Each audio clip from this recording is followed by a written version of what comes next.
তুমি যদি আমাকে মাফ নাই করো আমি একা কেমনে থাকবো ওই অন্ধকার কবরে। বাতি নাই রে সাথী নাই রে কবর। হে আল্লাহর বান্দারা, কবরের যাত্রীরা, আল্লাহ আপনি আমাকে আমাদের সবাইকে মাফ করে দিয়ে একটু মন কেঁপে যাও রে মন। আজকে টাকার গরমে, ক্ষমতার গরমে, দলের গরমে, সম্মানের গরমে ধরাকে সরা জ্ঞান মনে করো না, কিন্তু যেদিন তোমাকে কবরে রাখবে হারে নাফরমান দেখবে আস্তে আস্তে বাঁশের ছাউনি শুরু হয়ে গেছে, বাজান হোগলা পাতা দিয়া ঢাকা শুরু হয়ে গেছে, বরফ দিয়া ডাইকে মাটির উপরে মাটি মাটি বাজার আস্তে আস্তে কবর অন্ধকার হয়ে আসতে আছে। এখন ডানের দিকে তাকাইয়া দেখে কিছু দেখা যায় না, ডানে দেখে মাটি, বামে দেখে মাটি, উপরেতে বাঁশের ছানি, নিচের দিকে তাকাইয়া দেখে মাটির বিছানা। আরে উপরে দেখে মাটি, নিচে মাটির বিছানা। আরে এখন দিক বিদিক না পাই আমার মালিককে ডাকতে থাকবে, আল্লাহ আল্লাহ আল্লাহ আল্লাহ। আমার মালিক উত্তর দেব, রে নেমু খারাম, আমার সমস্ত নেমাত ভোগ করিয়া দুনিয়ায় বাইচা ছিলি, আমার দেওয়া নেমাত চক্ষু দিয়া দেখছো, আমার দেওয়া নেমাত জবান দিয়া কথা বলছো, আমার দেওয়া নেমাত কান দিয়া শুনছো, আমার দেওয়া নেমাত ব্রেন দিয়া পড়াশোনা কইরা বড় ডিগ্রি অর্জন করছো, আমার দেওয়া নেমাত দিয়া ব্যবসা বাণিজ্য করে সম্পদ গুছাইছ, আমার দেওয়া নেমাত সূর্যের আলো ভোগ করছো, আমার দেওয়া নেমাত নদীর ভিতর থেকে মাছ উড়ে পাক কইরা খাইছো, আমার দেওয়া নেমাত ধানের ভিতর থেকে চাউল বের করে ভাত পাক কইরা খাইছো, আমার দেওয়া নেমাত সব ভোগ কইরা আমার হুকুম মানু নাই। আরে যেরকম দুনিয়ায় তুই আমাকে ভুইলা গেছিলি, আরে দুনিয়ায় বসে তুই আমাকে ডাকো নাই, আর এখন কবরে শত শত বছর আমাকে ডাকবি, আমি একবারও তোর ডাকে সাড়া দিব ওলা। ও কবরের মাটি এমন ভাবে চাপ মারো, এক পাজরে হাত দিলি অন্য পাজরের মধ্যে মিশাইয়া দাও, আমার কাছে কোনো খাতির হবে না। হে দুনিয়াদার পাগল আমার বাবারা, কোন দুনিয়ার পিছনে পড়ে আমার মালিককে বলছো? আজকে দুনিয়ার সাধারণ আগুনের ভিতরে একটু আঙ্গুল ঢুকাইয়া দেখো, কয় মিনিট কয় সেকেন্ড ওই আগুনে আঙ্গুল রাখতে পারবো? 1 মিনিট আঙ্গুল রাখার শক্তি দুনিয়ার কোনো মানুষের নাই। এ মুসলমান যারা ঈমান আছো, বিশ্বাস করা লাগবে। আল্লাহ রাব্বুল আলামিন কুরআনুল কারীমের ভিতরে বলছেন, নারুল্লাহিল মুকাদাতুল্লাতী তাত্তালিউ আলাল আফইদা, জাহান্নামের আগুন এমন তেজের আগুন হবে, শরীরের যে কোনো জায়গায় লাগার সঙ্গে সঙ্গে ওই আগুন যাইয়া কলিজা পর্যন্ত পৌঁছা যাবে। আল্লাহ আপনি আমাকে আমাদের সবাইকে মাফ কইরা দিয়েন। এখন আমার বাজানদেরকে বলবো, এই কলব পরিষ্কার না কইরা যদি কেউ আল্লাহর দরবারে হাজিরা দেন, বেহেশতে যাইতে পারবে? তাহলে আল্লাহর কালাম মিথ্যা হইয়া যায় না?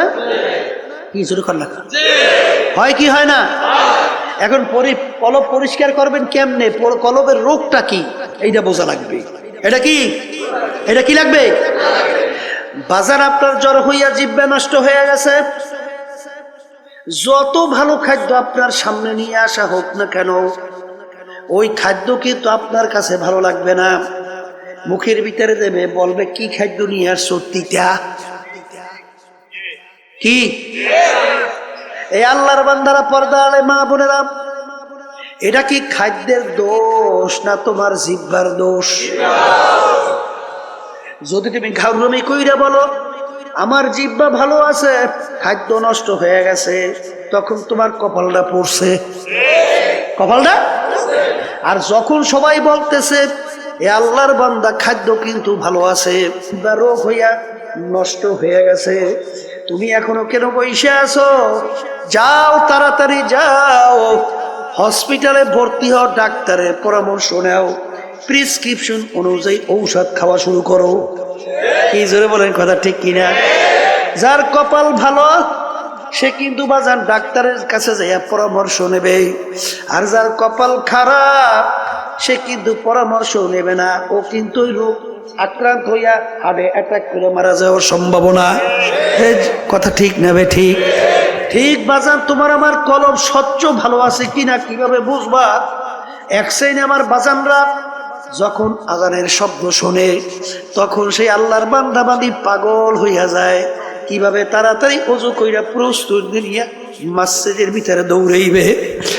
জোরে বলেন, কথা ঠিক কিনা? যখন লাগে ফজরের সময় মুয়াজ্জিন মসজিদের ভিতরে আজান দেয়, as-সালাতু খায়রুম মিনান নাওম, ঘুম হইতে নামাজ ভালো। ওই আল্লাহর বান্দা বান্দি বাজান দেখ এই ঠান্ডার মধ্যে ল্যাপ তোষক মুড়া দিয়া ঘুমায়, যখন শোনে as-সালাতু খায়রুম মিনান নাওম, ঘুম হইতে নামাজ ভালো, সে কম্বল ফালাইয়া লাভ দিয়া উঠা ঠান্ডা পানিতে ওযু কইরা পাগলের মতো উঠা মসজিদের দিকে দৌড়ায়, যাই আল্লাহর সামনে আল্লাহু আকবার বইলা আল্লাহর সামনে দাঁড় হইয়া যায়। যখন কথা ঠিক না বে ঠিক? যে আল্লাহর বান্দা বান্দি বাজান কলব ভালো, আমার মাওলার যখন নাম শোনে তার কাছে এমন মধুর লাগে। বাজান ইব্রাহিম নবী সালাতু ওয়াস সালাম একদিন খানা খাইতেছে, ফেরেশতারা বলতেছে রব্বুল আলামিন ইব্রাহিম আলাইহিস সালাতু ওয়াস সালাম নবুয়তি পাইয়া বাদশাহী পাইয়া এত কিছু ক্ষমতাবান হইয়া তোমাকে মনে হয় ভুলে গেছে, তোমার মোহাব্বত কইমে গেছে, একটু পরীক্ষা করতে চাই। আল্লাহ রাব্বুল আলামিন বলে যাও একটু পরীক্ষা কইরা দেখো। বাজান ফেরেশতারা মুসাফিরের সূরাতে, আল্লাহু আকবার, কি সূরাতে? মুসাফিরের সূরাতে বাড়ির দরজায় আইসা করুণ সুরে ডাক দেয়, আল্লাহু কারীম। ইব্রাহিম আলাইহিস সালাতু ওয়াস সালাম খানা খায়, যখন তিনি শুনলেন আল্লাহু কারীম, বাজান পাগলের মতো হয়ে গেছে। আমার মাশুক মাওলার নাম কে উল্লেখ করলো, কে আমার মাশুক মাওলার নাম নিল। ভাত খানা পাশে রাখিয়া পাগলের মতো দৌড় মারলো, দৌড় দিয়া বাড়ির দরজায় দেখে মুসাফির রাস্তার পথিক, বলে ভাই তুমি আমার মাশুক মাওলার নাম আলোচনা উল্লেখ করছিলা, তুমি আমার মাশুকের নাম নিয়ে তুমি ডাক দিছিলা, তুমি আর একবার একটু আমার মাশুক মাওলার নাম শোনাও।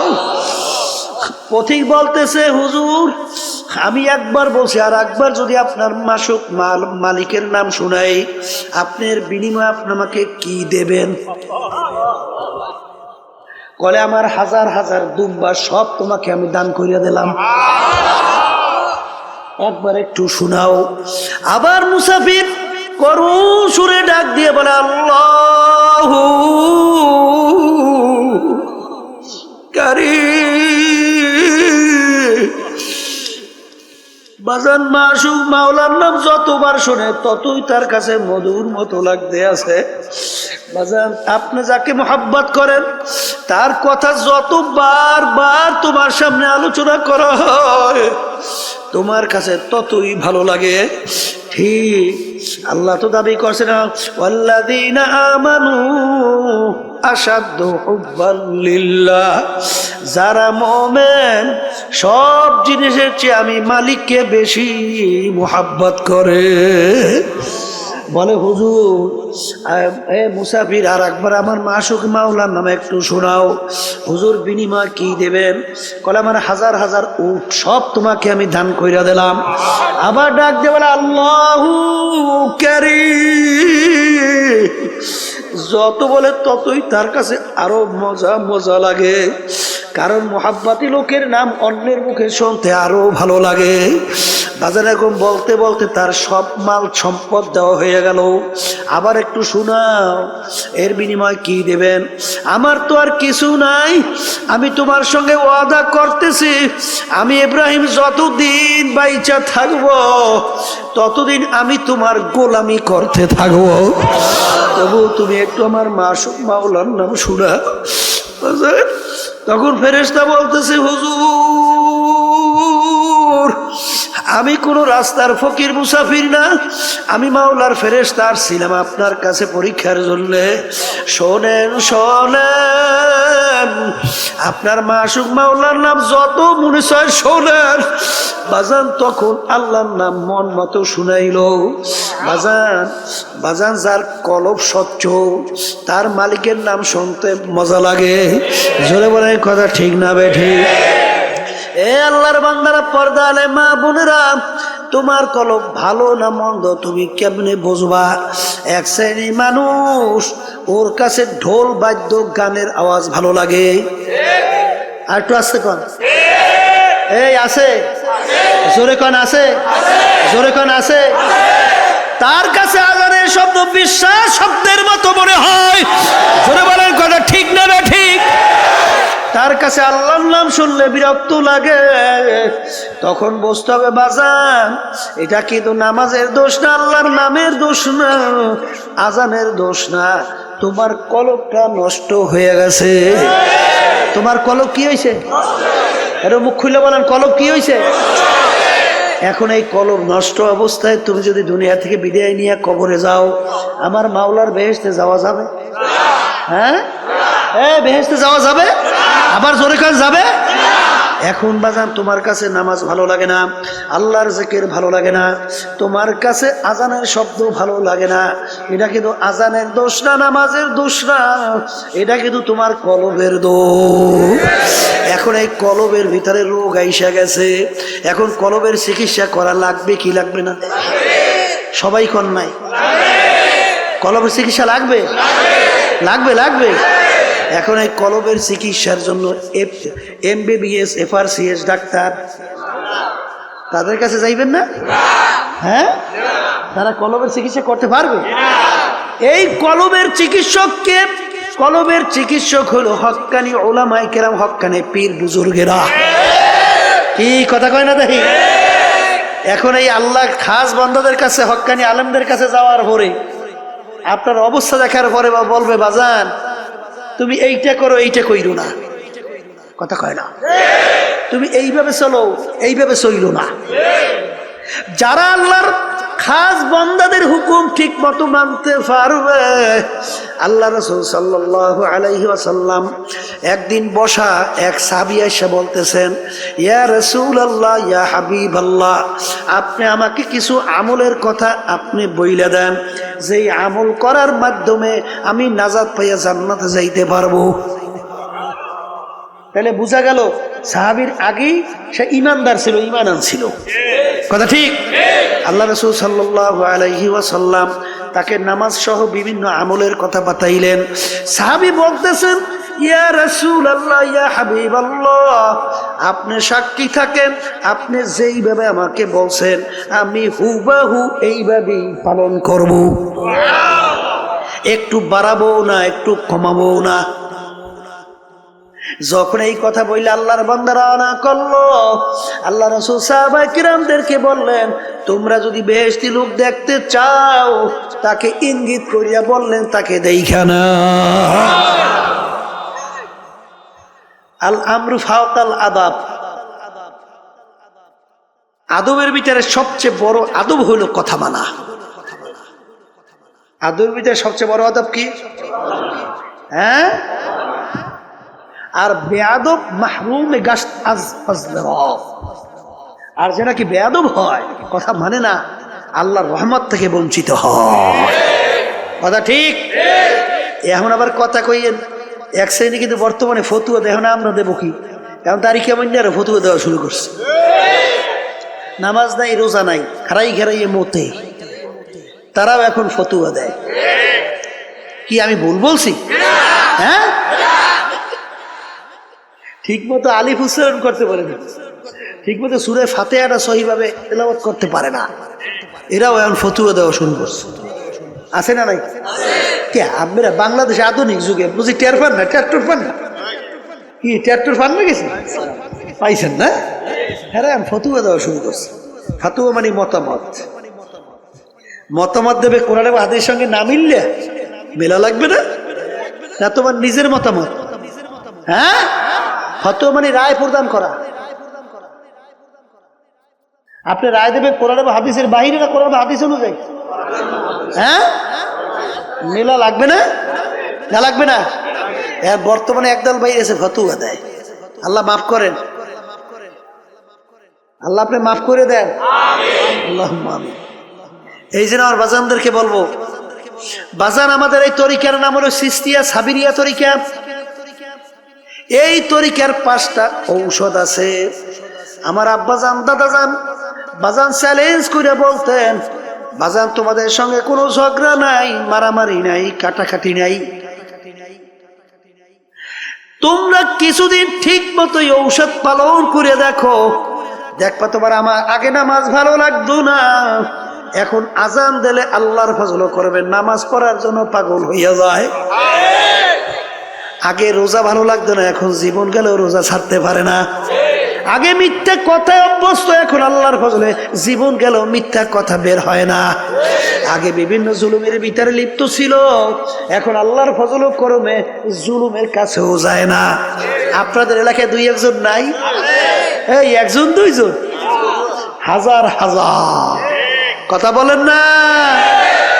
আর বাজানদেরকে বলবো, যদি আল্লাহর কুতুব চরমুনাইর এই তরিকার এই প্রেসক্রিপশন আপনার কাছে ভালো না লাগে, বাজান যে কোনো একজন হক্কানি আলেম, এখন হক্কানি পীর বুজুর্গ, একখানি বাজান সহি তরিকার উপরে কোরআন এবং হাদিস অনুযায়ী আপনাকে রাস্তা যারা বাতাইবে, আমাদের উদ্দেশ্য হইল কলবের রোগ সাইরা, চোখে পানি নিয়ে আল্লাহর হুকুম নবীর তরিকা অনুযায়ী চইলা, তারপর কলবকে স্বচ্ছ কইরা মাওলার দরবারে হাজির হওয়া। কি জোরে বলার কথা ঠিক কিনা? কলবের রোগের ভিতরে উল্লেখযোগ্য একটা রোগের নাম হলো হিংসা। হিংসা কাকে বলে? পরে উন্নতি দেখে সহ্য করতে না পারা, পরে উন্নতি দেখে সহ্য করতে না পারা, এইটার নাম কি? হিংসা। আর একটা রোগের নাম হলো তাকাব্বুরি। তাকাব্বুরি হলো সমস্ত এই রোগের মূলের ভিতরে মাথার রোগ হলো তাকাব্বুরি। মানে আমি ভালো, আমি বড়, আমি অমুকের চেয়ে ভালো, আমি অমুকের চেয়ে বড়। কথা ঠিক কিনা? একটা নম্বর রোগের নাম হইল হুব্বে যা হুব্বে মাল, মালের মহব্বত, সম্মানের মহব্বত আছে, পদের মহব্বত আছে, কথা কন না কা? এই রোগগুলো অন্তর থেকে দূর করা লাগবে। কেমনে দূর করতে হইবে?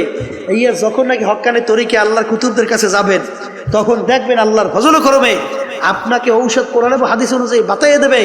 আপনি পালন করলেই আল্লাহর ফজলে দেখবেন দিন আর দিন আপনার দিল আল্লাহর ফজলে স্বচ্ছ হইতে থাকবে।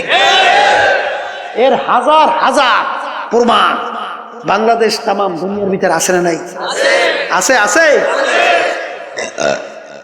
আমার ভাইদেরকে বলবো, পর্দা আলে মা বোনদেরকে বলবো, এক শ্রেণী আমার বাজানরা আছে কোরআন এবং হাদিসের সঙ্গে মেলে বা না মেলে, তারপরেও সেই পথ সেই মত ছাড়তে পারে না। যেরকম আছে না? শুনছিলাম এক বেদাতি, মানে নামাজ নাই, রোজা নাই, পর্দা নাই, সুন্নাত নাই, কোরআন এবং হাদিসের সঙ্গে তার কার্যক্রম কোনো মিল নাই, কিন্তু তারপরেও সেখানে দৌড়দৌড়ি করে বলে, বাজান আপনাদের পীর যে নামাজ, বাবা যে নামাজ পড়ে না, পর্দা যে নাই, সুন্নাত যে নাই, আপনি তারপর পিছনে দৌড়ান কা? কলে থুন ফালাইয়া, বাবার কথা যদি জাহান্নামে যাওয়া লাগে যাব। জোরে চিৎকার মেরে বলে নাউজুবিল্লাহি মিন যালিক। এই ব্যাপারটা কেমন বুঝলেন? ব্যাপারটা তো সহজ মনে করিয়েন না। জাহান্নামে যাওয়া লাগলে যাইবে, ব্যাপারটা তাহলে বোঝা গেল যে তার স্বাভাবিক সেন্স নাই, তার স্বাভাবিক ব্রেনটা নাই, তাকে জাদুর মাধ্যমে ব্রেনকে বিভিন্ন কায়দায় উল্টেই ফুলটেই ফেলাইছে। আর হাদিসের ভিতরে আসছে আল্লাহ রাসূল সাল্লাল্লাহু আলাইহি ওয়াসাল্লাম বলছেন, আস-সিহরু হাক্কুন, জাদু সত্য।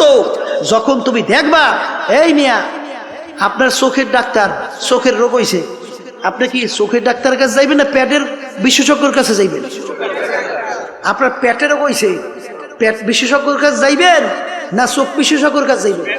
হ্যাঁ, আচ্ছা আপনি বেহেশতে যাইবেন, জাহান্নামের পথ কোনটা, বেহেশতের রাস্তা কোনটা, এটা কোরআন এবং হাদিসের বাহিরে কোনো বেহেশত এবং জাহান্নামের রাস্তা আছে? আচ্ছা, এই সম্পর্কে ডাক্তার কারা? হক্কানি ওলামায়ে কেরাম না বিভিন্ন কায়দায় ইংরেজি ফরণ্যারা? কথা কয় না? হ্যাঁ, যারা নাকি বিভিন্ন ইংরেজি ফরিয়ে টুরিয়ে বিভিন্ন মাঝে মধ্যে একটু ভতুয়া দেয়, বিভিন্ন কায়দা কায়দায় আপনাকে জান্নাতে নিয়ে যাই চায়, তাইলে রুগীও মরবে, হেডাও মরবে। কি কথা কন না কা? বুঝা পাবারাই তুই, অত সহজ না বাজার, ব্যাপার কিন্তু বড় কঠিন, অত সহজ। আপনি যাইতে হবে কোরআন এবং হাদিস বুঝুন না, বিশেষজ্ঞর কাছে যাইতে হবে। তারপরে আপনি যদি না যান, তারপরে যদি সেই বাবাদের কাছে যান, সেই মুরব্বীদের কাছে যাইয়া কোরআন হাদিসের সঙ্গে সাহাবায়ে কেরামদের সঙ্গে মিলুক বা না মিলুক, তারপরে আপনি দৌড়দৌড়ি করতেছেন, তাহলে বুঝতে হবে আপনার জেহেন ঠিক নাই, তাহলে জাদুর মাধ্যমে আপনার জেহেনকে পরিবর্তন ঘটাই বলাইছে। আল্লাহ রাসূল সাল্লাল্লাহু আলাইহি ওয়াসাল্লামকে জাদু করে নাই? কথা কয় না কা? আল্লাহর নবীকেও জাদু করছে, অত সহজ মনে করিয়েন না। আস-সিহরু হাক্কুন, জাদু সত্য। জোরে বলেন কথা ঠিক না বে ঠিক? এই জন্য আমার ভাইদেরকে বলবো, পর্দা আলে মা বোনদেরকে বলবো, বাজান কোনো দলাদলি বুঝি না। আমার আব্বাজান রাহমাতুল্লাহ আলাইহি বলতেন, হে দুনিয়ার মানুষ শোনো,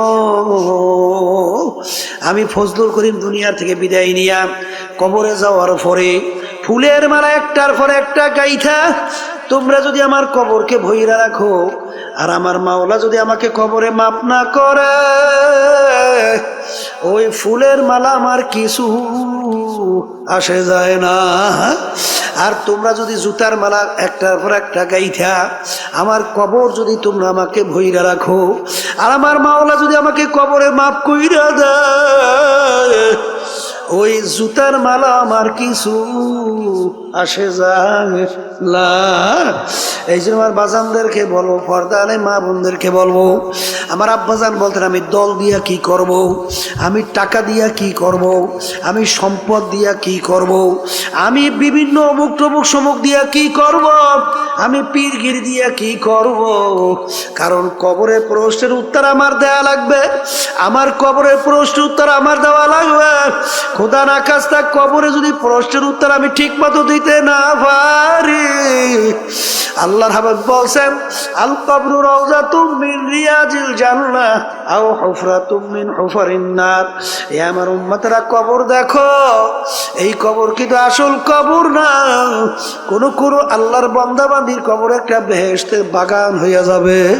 আল্লাহ আপনি আমার জন্য, আমাদের সবার জন্য কবুল করে নিয়েন। আল্লাহর হাবিব বলেছেন, ও আমার উম্মতেরা, কোন কোন নাফরমানের কবরের মধ্যে জাহান্নামের আগুন এসে ভইরা যাবে। আল্লাহ আপনি আমাকে সহ আমাদের সবাইকে মাফ কইরা দিয়েন।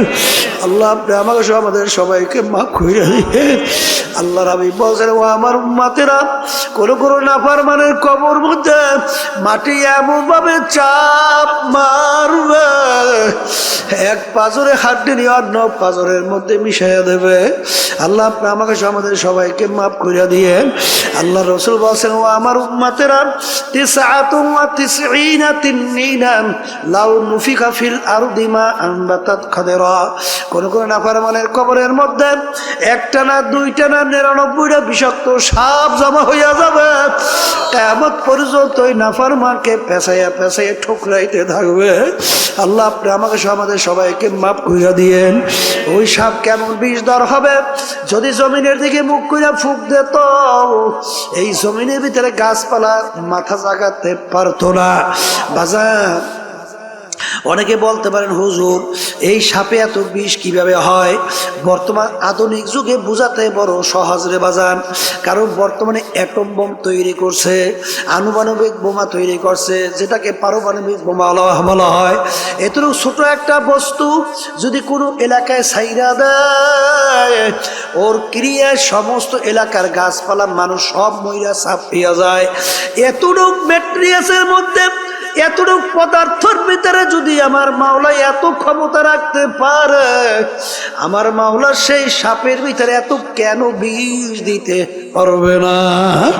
এই জন্য আমার ভাইদেরকে বলবো, পর্দারে মা বোনদেরকে বলবো, আমার আব্বাজান রহমাতুল্লাহ আলাইহি বলতেন বাজান, এরপরেও যদি মন না বুঝেন বাজান রে, দৈরানো কবরে যদি কিছু নাও হয়, তুমিও বাইচা গেলাম, আমিও বাইচা গেলাম, কিন্তু বাজান যদি কবরে হইয়া বসে, তাহলে তোমার বা উপায় কি, আমার বা উপায় কি? আল্লাহ, দুনিয়ার যে কোনো কাজে 5 বার যদি ঠগ বাজার, ওই কাজের ভিতরে আবার চেষ্টা করলে জিতবার আশা করা যায়। কিন্তু এই কবরের যাত্রীরা যদি একবার কেউ খোদার কাছ তা কবরে যাইয়া ঠইগা বস, আর দ্বিতীয়বার দুনিয়াতে আইসা আপিল করিয়া জিতবার কিন্তু আর আশা নাই। ও মুসাফির বাল্যগাঠুরি বহুদূর ঠিকানা, আজ ভিজানা কাল ভিজানা কবর আখের ঠিকানা। বাজান আসলে তোমার আমার চিন্তাও নেই, এর জন্য চেষ্টাও নাই। ওদিকে সাহাবায়ে কেরামদের ইতিহাস পড়লে দেখবেন বাজান, আমার আব্বাজানের মুখে শুনছিলাম আমার দাদাজানের কথা। আমার দাদাজান ইন্তেকালের আগে আগে চোখের উপরে বৈশাখ পাশেই কবরস্থান, তাকাইয়া তাকাইয়া 2 চোখ দিয়া বাইয়া বাইয়া টপ টপ কইরা দাঁড়িয়ে ভিজা ভিজা পানি ভরে, আর করুণ সুরে ডাক দিয়া দিয়া বলে, ওরে আমার বাউলারা, ওরে আমার মাশউক রে, তুমি যদি আমাকে মাফ নাই করো, আমি একা কেমনে থাকবো ওই অন্ধকার কবরে? বাতি নাই রে, সাথী নাই রে কবর। হে আল্লাহর বান্দারা, কবরের যাত্রীরা, আল্লাহ আপনি আমাকে আমাদের সবাইকে মাফ করে দিয়ে একটু মনকে রে মন। আজকে টাকার গরমে, ক্ষমতার গরমে, দলের গরমে, সম্মানের গরমে ধরাকে সরা জ্ঞান মনে করো না, কিন্তু যেদিন তোমাকে কবরে রাখবে, হারে নাফরমান দেখবে আস্তে আস্তে বাঁশের ছাউনি শুরু হয়ে গেছে, বাজান হোগলা পাতা দিয়া ঢাকা শুরু হয়ে গেছে, বরফ দিয়া ডাইকে মাটির উপরে মাটি মাটি, বাজার আস্তে আস্তে কবর অন্ধকার হয়ে আসতে আছে। এখন ডানের দিকে তাকাইয়া দেখে কিছু দেখা যায় না, ডানে দেখে মাটি, বামে দেখে মাটি, উপরেতে বাঁশের ছানি, নিচের দিকে তাকাইয়া দেখে মাটির বিছানা, আরে উপরে দেখে মাটি, নিচে মাটির বিছানা। আরে এখন দিক বিদিক না পাই আমার মালিককে ডাকতে থাকবে, আল্লাহ আল্লাহ আল্লাহ আল্লাহ। আমার মালিক উত্তাদে বড় নেমু খারাপ, আমার সমস্ত নেমাত ভোগ করিয়া দুনিয়ায় বাইচা ছিলি, আমার দেওয়া নেমাত চক্ষু দিয়া দেখছো, আমার দেওয়া নেমাত জবান দিয়া কথা বলছো, আমার দেওয়া নেয়ামত কান দিয়া শুনছো, আমার দেওয়া নেয়ামত ব্রেন দিয়া পড়াশোনা কইরা বড় ডিগ্রি অর্জন করছো, আমার দেওয়া নেয়ামত দিয়া ব্যবসা বাণিজ্য করে সম্পদ গুছাইছো, আমার দেওয়া নেয়ামত সূর্যের আলো ভোগ করছো, আমার দেওয়া নেয়ামত নদীর ভিতর থেকে মাছ উড়ে পাক কইরা খাইছো, আমার দেওয়া নেয়ামত ধানের ভিতর থেকে চাউল বের করে ভাত পাক কইরা খাইছো, আমার দেওয়া নেয়ামত সব ভোগ কইরা আমার হুকুম মানু নাই। আরে যেরকম দুনিয়ায় তুই আমাকে ভুইলা গেছিলি, আরে দুনিয়ায় বসে তুই আমাকে ডাকো নাই, আর এখন কবরে শত শত বছর আমাকে ডাকবি, আমি একবারও তোর ডাকে সাড়া দিব ওলা।